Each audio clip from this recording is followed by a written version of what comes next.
baby. Let's go.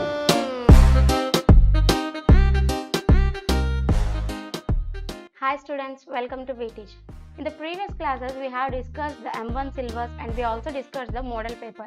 Now, in this present class, I am going to tell you about short question and answers relating to M-1 subject. So first, let us see into the first question. Here what they gave: find p-value of sigma v of n from the series sigma n equals to 1 to infinity 2n minus 1 divided by n into n plus 1 into n plus 2. So from this given expression, we have to find the value of p. How can we find the value of p? Only we can find it if we apply p-test. So according to the p-test, what will be the form of Vn?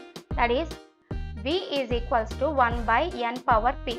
So according to p-test, v will be 1 by n power p. So from this given expression, we will find out Vn value. And from that, we can extract the value of p here. Okay. Now what is the given Vn value here? Vn is equals to highest power of numerator. We should take the highest power in the numerator divided by the highest power in the denominator. From the given series, in the numerator we have only n power 1. That is the highest power. So we will write Vn is equals to n power 1 divided by what is the highest power in the denominator? N power 1. Here also n power 1 and here also n power 1. So n into n into n.